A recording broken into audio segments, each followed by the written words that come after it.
दोस्तों, अगर मैं आपसे एक सवाल पूछूं कि भारत और पाकिस्तान के बीच खेला गया सबसे ऐतिहासिक मुकाबला कौन सा था, तो शायद आपका जवाब होगा 2007 टी20 विश्व कप का फाइनल, या फिर 2022 मेलबर्न, जहां विराट कोहली ने असंभव लग रहा मैच भारत की झोली में डाल दिया था। लेकिन आज हम आपको एक ऐसे फाइनल की कहानी सुनाने जा रहे हैं जिसके बारे में बहुत कम लोग जानते हैं। साल 1985 में भारत और पाकिस्तान के बीच खेला गया वह मुकाबला सिर्फ एक क्रिकेट मैच नहीं था, बल्कि दोनों देशों की प्रतिष्ठा की लड़ाई बन चुका था। कहा जाता है कि अगर उस दिन भारत यह मुकाबला हार जाता तो शायद भारतीय क्रिकेट का इतिहास कुछ और ही होता। लेकिन उस दिन मैदान पर जो हुआ उसने पूरी दुनिया को भारत की असली ताकत दिखा दी।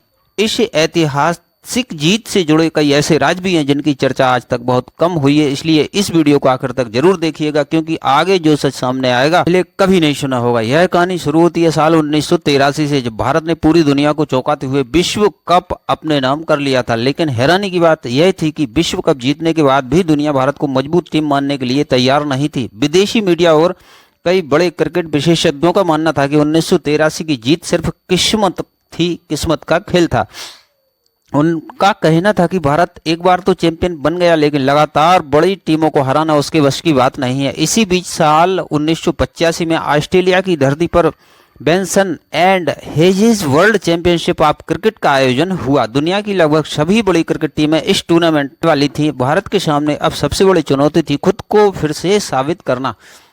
उसे दुनिया को दिखाना था कि 1983 की जीत कोई तुक्का नहीं, बल्कि मेहनत, प्रतिभा और शानदार खेल का परिणाम थी। भारतीय टीम ने पूरे टूर्नामेंट में शानदार प्रदर्शन किया। एक के बाद एक मुकाबले जीतते हुए टीम ने फाइनल में अपनी जगह पक्की कर ली। लेकिन फाइनल में सामने थी पाकिस्तान की टीम। क्रिकेट इतिहास में पहली बार किसी बड़े टूर्नामेंट के फाइनल में भारत और पाकिस्तान आमने सामने थे। यहीं से इस मुकाबले का रोमांच कई गुना बढ़ गया। पूरा माहौल ऐसा बन चुका था जैसे क्रिकेट नहीं बल्कि दो देशों के सामने सम्मान की लड़ाई होने वाली हो। भारत में लोग इस मैच को लेकर बहुत भावुक थे। कई जगह तो यह तक कहा जाने लगा था कि अगर पाकिस्तान से हार गए तो खिलाड़ियों का स्वागत नहीं किया जाएगा। ऐसे जबरदस्त दबाव के बीच 20 फरवरी 1985 को मेलबर्न क्रिकेट ग्राउंड पर दोनों टीमें मैदान में उतरी। भारत की कप्तानी सुनील गावस्कर कर रहे थे, जबकि पाकिस्तान की कमान जावेद मियांदाद के हाथों में थी। वैसे आपके मन में यह सवाल जरूर आया होगा कि 1983 विश्व कप जिताने वाले कपिल देव कप्तान क्यों नहीं थे। इसका जवाब आपको वीडियो के आखिर में मिलेगा। फिलहाल मुकाबले की शुरुआत होती है टॉस से। पाकिस्तान टॉस जीतकर पहले बल्लेबाजी करने का फैसला करता है। ओपनिंग के लिए मोहसिन खान और कासिम उमर मैदान में उतरते हैं। भारत की ओर से नई गेंद कपिल देव के हाथों में थी। पहले ही ओवर में पाकिस्तान का एक शानदार शॉट के साथ अपना खाता खोल लेता है। दूसरी छोर से गेंदबाजी करने आते हैं रोजर बिन्नी, जो अपनी बेहतरीन स्विंग गेंदबाजी के लिए जाने जाते थे। आते ही उन्होंने पाकिस्तान पर दबाव बनाना शुरू कर दिया। एक बार बल्लेबाज के बल्ले का किनारा भी लगा, लेकिन विकेट कीपर कैच नहीं पकड़ सके। कुछ देर बाद फिर वही मौका, इस बार कैच तो पकड़ लिया, लेकिन गेंद नो बॉल निकली। पाकिस्तान को लगातार दूसरा जीवनदान मिल चुका था। ऐसा लग रहा था कि किस्मत पूरी तरह पाकिस्तान का साथ दे रही हो, लेकिन कहते हैं ना, अगर इरादे मजबूत हो तो किस्मत भी ज्यादा देर साथ नहीं देती। रोजर बिन्नी ने एक बार फिर शानदार आउट स्विंगर डाली। गेंद मोहसिन खान के बल्ले का बाहरी किनारा लेकर सीधे विकेट कीपर के दस्तानों में समा गई। इस बार कोई गलती नहीं हुई। भारत को पहली सफलता मिल चुकी थी। सिर्फ 8 रन के स्कोर पर पाकिस्तान का पहला विकेट गिर गया। अब बल्लेबाजी करने आए पाकिस्तान के सबसे भरोसेमंद बल्लेबाज जहीर अब्बास। भारतीय गेंदबाज जानते थे कि अगर उन्हें जल्दी आउट नहीं किया गया तो मुकाबला मुश्किल हो सकता है। जहीर अब्बास क्रीज पर आते ही काफी संभल कर बल्लेबाजी करने लगे, क्योंकि उन्हें अच्छी तरह पता था कि शुरुआती झटके के बाद अब पारी संभालना उनकी सबसे बड़ी जिम्मेदारी थी। दूसरी तरफ कासिम उमर भी धीरे धीरे लय में आने लगे और दोनों बल्लेबाज छोटे छोटे रन लेकर स्कोर आगे बढ़ाने लगे। हालांकि भारतीय गेंदबाज लगातार सटीक लाइन और लेंथ पर गेंदबाजी कर रहे थे। हर ओवर के साथ पाकिस्तान पर दबाव बढ़ता ही जा रहा था। एक समय तो रन लेने की जल्दबाजी में पाकिस्तानी बल्लेबाज मैदान पर गिरते गिरते बचा। 8 ओवर पूरे होने तक पाकिस्तान का स्कोर बेहद धीमी गति से आगे बढ़ रहा था। आखिरकार 9वें ओवर में कासिम उमर ने पहले चौका लगाकर कुछ राहत दिलाई। इसके बाद अगले ही ओवर में जहीर अब्बास ने भी शानदार कट शॉट खेलते हुए गेंद को सीमा रेखा के बाहर पहुंचा दिया। फिर बेहतरीन फ्लिक शॉट खेलकर 3 रन भी जोड़ लिए। 10 ओवर पूरे होने तक पाकिस्तान का स्कोर 1 विकेट पर 24 रन था। आज के समय में यह स्कोर बेहद धीमा लगता है, लेकिन उस दौर में शुरुआती ओवरों में विकेट बचाकर खेलना ही सबसे बड़ी रणनीति मानी जाती थी।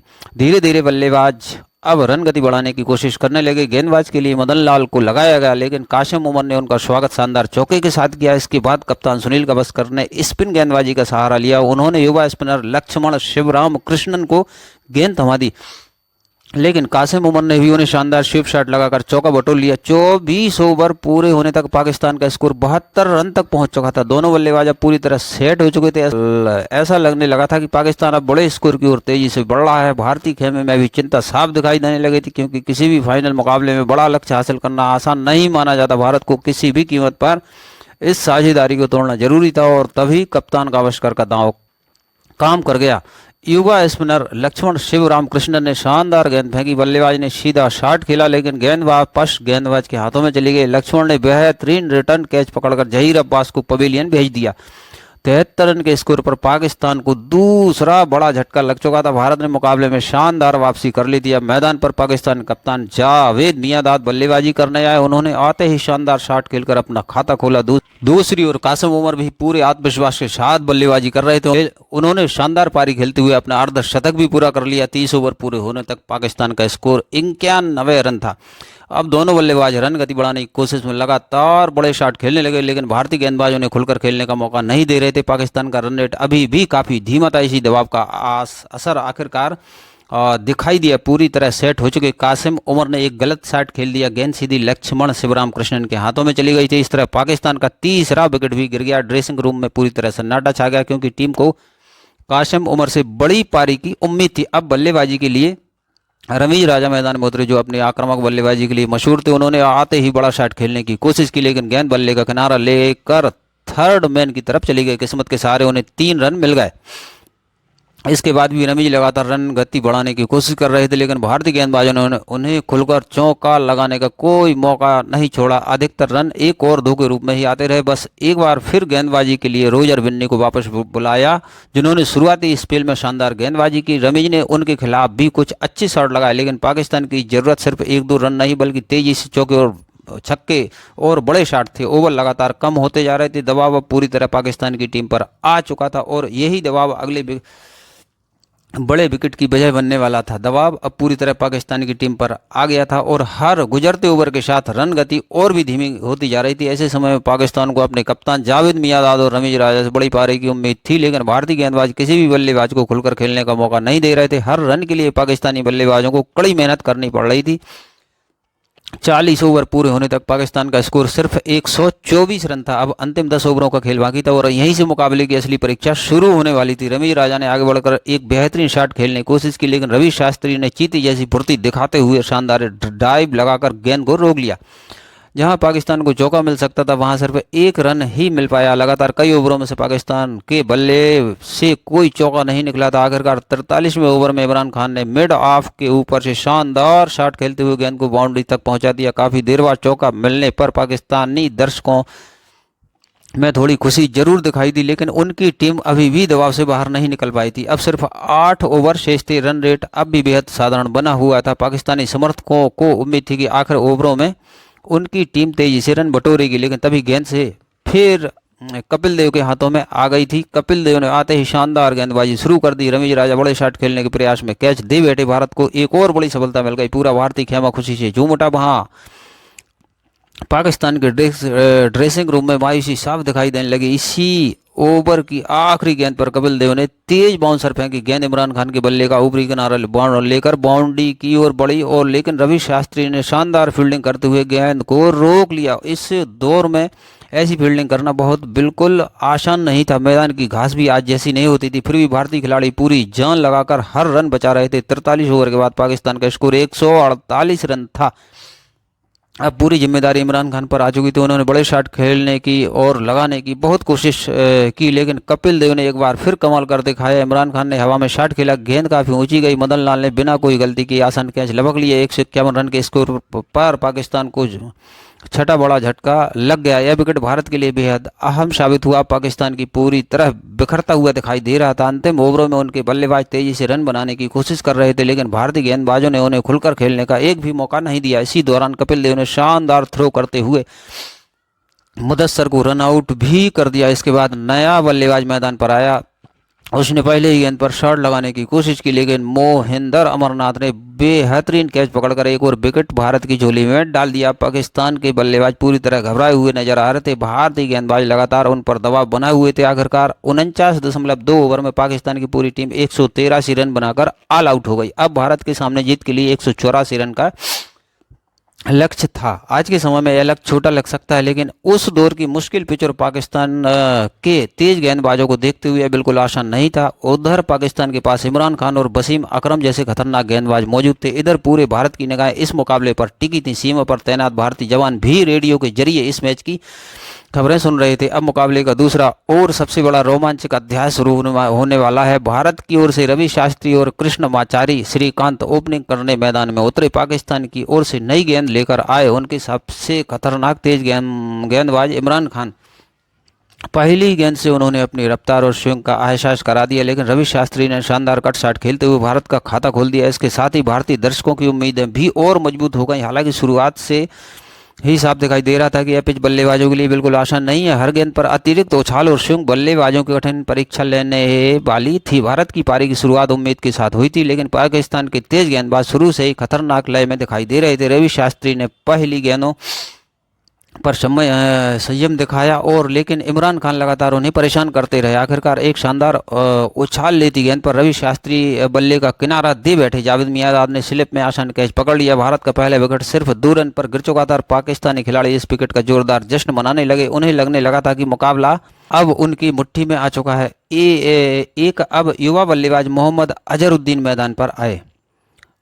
दूसरी छोर से गेंदबाजी करने आए वसीम अकरम। अजहर ने शुरुआत से ही अपनी बेहतरीन टाइमिंग का परिचय दिया। उन्होंने शानदार फ्लिक शॉट खेलकर तेजी से 3 रन पूरे किए। दूसरी ओर श्रीकांत भी अब खुलकर खेलने लगे थे। उन्होंने बैकफुट पंच खेलकर शानदार रन बटोरे। उस दौर में आउटफील्ड काफ़ी धीमी हुआ करती थी, इसलिए बल्लेबाजों को चौकों से ज़्यादा दौड़कर रन बनाने पड़ते थे। श्रीकांत अपनी आक्रामक बल्लेबाजी के लिए मशहूर थे। उन्होंने इमरान खान की तेज गेंद पर शानदार चौका जड़ दिया। अगली गेंद पर बल्ले का किनारा लगा, लेकिन गेंद विकेट कीपर पर स्लिप के बीच से निकलकर बाउंड्री तक पहुंच गई। भारत को किस्मत का भी थोड़ा सा साथ मिल गया। 9 ओवर के बाद भारत का स्कोर 1 विकेट पर 27 रन था। आज यह स्कोर धीमा लग सकता, लेकिन उस समय की पिच और गेंदबाजी को देखते हुए असामान्य माना जाता था। इमरान खान ने हार नहीं मानी। उन्होंने श्रीकांत को शानदार आउट स्विंगर पर स्लिप में कैच करा दिया।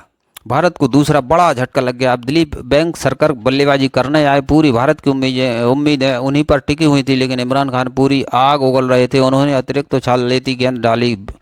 वेंगसरकर बल्ले का किनारा दे बैठे। स्लिप में शानदार कैच लपक लिया। भारत का तीसरा विकेट सिर्फ 27 रन पर गिर चुका था। पाकिस्तान की टीम खुशी से झूम उठी। उन्हें लगने लगा कि ट्रॉफी अब उनकी ही होने वाली है, लेकिन तभी मैदान पर आए भारत के कप्तान सुनील गावस्कर। दूसरी छोर पर युवा बल्लेबाज अजहरुद्दीन पहले से मौजूद थे। दोनों बल्लेबाजों ने बिना घबराए बेहद समझदारी से खेलना शुरू किया। उन्होंने हर खराब गेंद का पूरा फायदा उठाया, अच्छी गेंदों को सम्मान दिया और लगातार दौड़कर रन बटोरते रहे। अजहरुद्दीन ने अपनी कलाइयों का जादू दिखाना शुरू कर दिया था। उन्होंने वसीम अकरम की शानदार गेंद पर खूबसूरत चौका लगाया। यह शॉट देखकर बड़े बड़े क्रिकेट विशेषज्ञ भी हैरान रह गए। धीरे धीरे बल्लेबाज पूरी तरह सेट हो चुके थे। भारत का स्कोर लगातार बढ़ रहा था। गावस्कर अपने अनुभव से पाकिस्तान के हर दांव का जवाब दे रहे थे। अजहर अपने आत्मविश्वास से रन गति बनाए हुए थे। दोनों की भी शानदार साझेदारी बन चुकी थी। पाकिस्तानी खिलाड़ी लगातार अपील कर रहे थे। स्लेजिंग भी शुरू हो चुकी थी, लेकिन गावस्कर पूरी तरह शांत दिखाई दिए। उन्हें बल्ले से ही हर जवाब देना उचित समझा। धीरे धीरे पाकिस्तान के गेंदबाज थकने लगे। फील्डर भी लगातार दौड़ते दौड़ते परेशान हो चुके थे। भारत का स्कोर 100 रन के करीब पहुंच गया। अजहरुद्दीन ने अपना शानदार अर्धशतक पूरा किया। कुछ देर बाद गावस्कर ने अपनी 50 पूरा कर लिया। आज जीत भारत की ओर झुकती दिखाई देने लगी थी। हालांकि क्रिकेट में आखिरी पल तक कुछ भी हो सकता है। इस बीच गावस्कर एलबीडब्ल्यू आउट हो गए। उन्होंने 54 रन बेहद जिम्मेदारी पारी खेली 54 रन की, लेकिन अब तक भारत जीत के बेहद करीब पहुंच चुका था। अब मोहिंदर अमरनाथ बल्लेबाजी करने आए। उन्होंने आते ही शानदार चौका लगाकर पाकिस्तान की बची हुई उम्मीदों पर भी पानी फेर दिया। दूसरी तरफ अजहरुद्दीन अंत तक डटे रहे। उन्होंने शानदार बल्लेबाजी करते हुए भारत को लक्ष्य के बेहद करीब पहुंचा दिया। भारत को जीत के लिए सिर्फ 1 रन चाहिए था। पूरा मेलबर्न स्टेडियम भारतीय समर्थकों के नारों से गूंज उठा। अगली ही गेंद पर विजयी रन पूरा हो चुका था। भारत ने पाकिस्तान को 6 विकेट से हराकर इतिहास रच दिया। इस जीत के साथ पूरी दुनिया को जवाब मिल गया। 1983 की विश्व कप जीत कोई संयोग नहीं थी। भारत वास्तव में विश्व क्रिकेट की नई ताकत बन चुका था। मोहम्मद अजहरुद्दीन ने नाबाद 93 रन की शानदार पारी खेली। बल्कि उन्हें मैन ऑफ द मैच भी चुना गया। कई लोगों के मन में यह सवाल जरूर आता है कि उस समय कपिल देव कप्तान क्यों नहीं थे। दरअसल 1983 विश्व कप के बाद कप्तानी को लेकर बदलाव हुए थे। इसी वजह से इस टूर्नामेंट में सुनील गावस्कर टीम की कप्तानी कर रहे थे। दोस्तों, यह भी भारत और पाकिस्तान के बीच खेले गए उस ऐतिहासिक फाइनल की कहानी जिसमें भारतीय क्रिकेट का भविष्य ही बदल गया था। अगर आपको यह वीडियो पसंद आया हो तो इसे जरूर लाइक कीजिए, साथ ही चैनल को सब्सक्राइब करके बेल आइकन भी दबाइए। मिलते हैं अगली ऐसी ही रोमांचक वीडियो में।